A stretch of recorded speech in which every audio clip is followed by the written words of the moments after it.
It was a year ago today, during the peak of Europe's refugee crisis, that German Chancellor Angela Merkel issued a rallying call to the nation. We can do this. It was a politically risky bet. Some were even outraged by her stance. But Merkel said she wanted to speak to the best inside the German people. Around the world, some said that Merkel deserved the Nobel Peace Prize. But as we all know, a lot has happened in the past year. Merkel's popularity has taken a big hit, and many who supported her open-door policy for refugees are now vocal opponents across Germany and Europe. Today, the chances are greater that you'll hear the words, "No, we can't." At the peak of her power in Europe, Angela Merkel found herself caught up in a political storm. In the summer of 2015, a growing number of migrants crossed the Serbian-Hungarian border. Thousands got stranded in Budapest, but hundreds of thousands were determined to make it to Germany. The German Chancellor opened her country's borders on humanitarian grounds. Wir haben so vieles geschafft, wir schaffen das.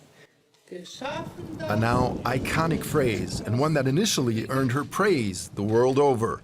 But then, in some countries of Central and Eastern Europe, there was a fear and an anger about how little they had been consulted before she had decided to open the borders and let immigrants and refugees in.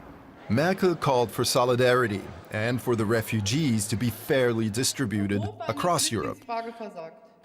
Countries like Hungary refused. Prime Minister Viktor Orban prepared for a fully fledged power struggle. The Germans tried forcing the issue by demanding a vote in a dramatic meeting of interior ministers in Brussels. A majority ended up deciding in favor of limited refugee quotas, but this did not change the situation on the ground. Most migrants continued to get stuck in Greek camps.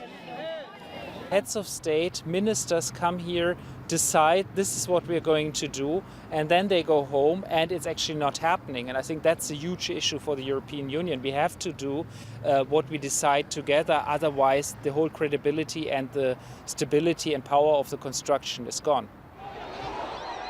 Which is exactly what happened. A number of countries started to rebel against Merkel's policy. Austria and the Balkan states closed their borders.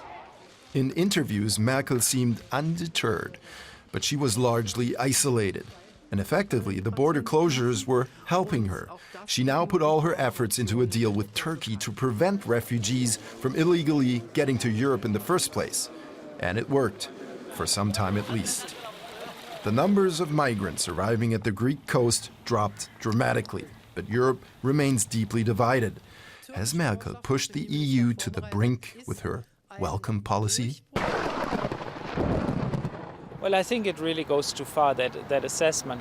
My starting point would be that the refugee crisis would have been there even without Merkel. The impulse and the reflex to respond to it at a European level and with a European strategy, I think is still the right one. But it can't be implemented. The political storm might have passed for now. The differences in Europe remain, however, not least over this phrase.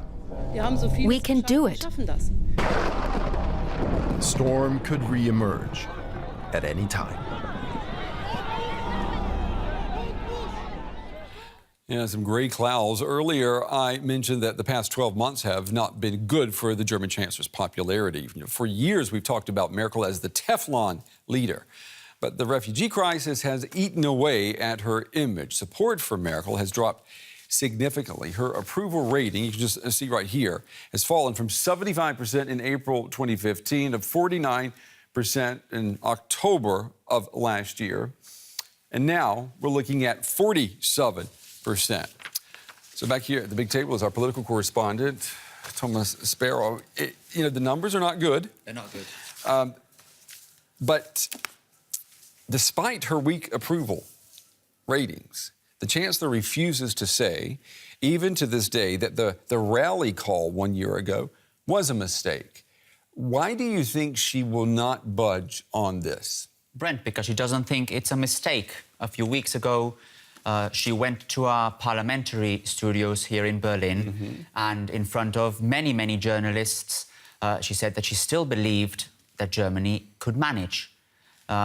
And to be honest, I think she does believe that Germany can manage. A chancellor who measures every single word would not say we can manage if she doesn't believe that. On the other hand, let's suppose if she did think it was a mistake, she would still not admit that it was a mistake, because doing so would be politically tragic, I would say. And it would also send a message that Germany is not prepared to receive all these immigrants. So that's why I think Merkel is sticking to the line, wir schaffen das, or we can succeed. You know, the story, it has dominated the headlines. I mean, a lot of people have even criticized the media for, you know, just reporting on one story the entire year. But let's just take a look back now at what we've been reporting on the last 12 months.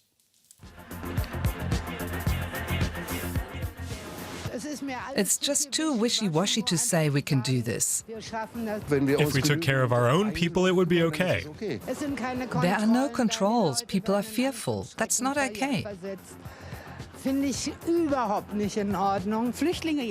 It's okay to take in refugees if they really need our help, but we can't let everyone come to Germany demanding help. I don't want to hear it anymore.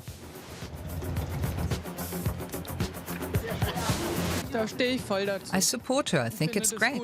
It's a big challenge, and I'd say so far she's doing a good job. I'm very thankful that Merkel is offering help. It would be great if other countries would too. I hope this doesn't give her a disadvantage in the upcoming elections.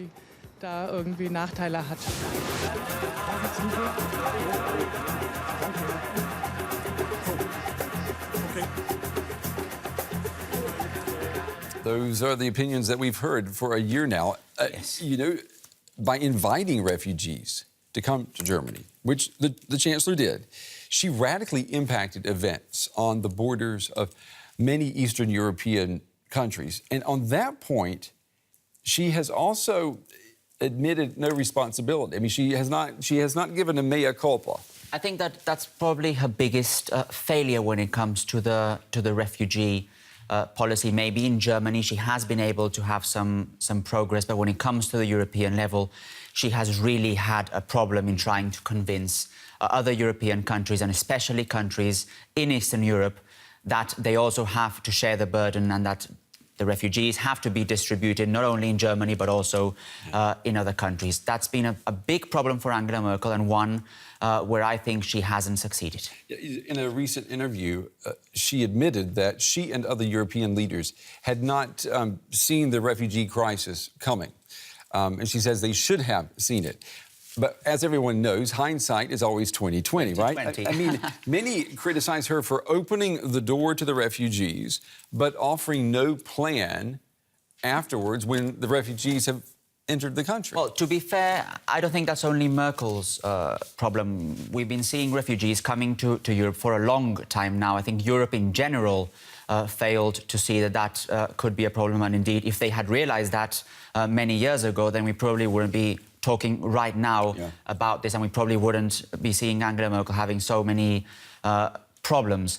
That said, Angela Merkel defended her decision to allow those refugees by saying it was the moral thing to do. It was a political decision, correct at that time, and that's why she did it. Probably it's correct to say that she didn't have a complete plan as to how that would unfold, but there again, she wasn't expecting 1 million refugees to come to Germany in 2015. Yeah, that is true. All right, our political correspondent, Thomas Sparrow, as always. Thomas, thank you very much.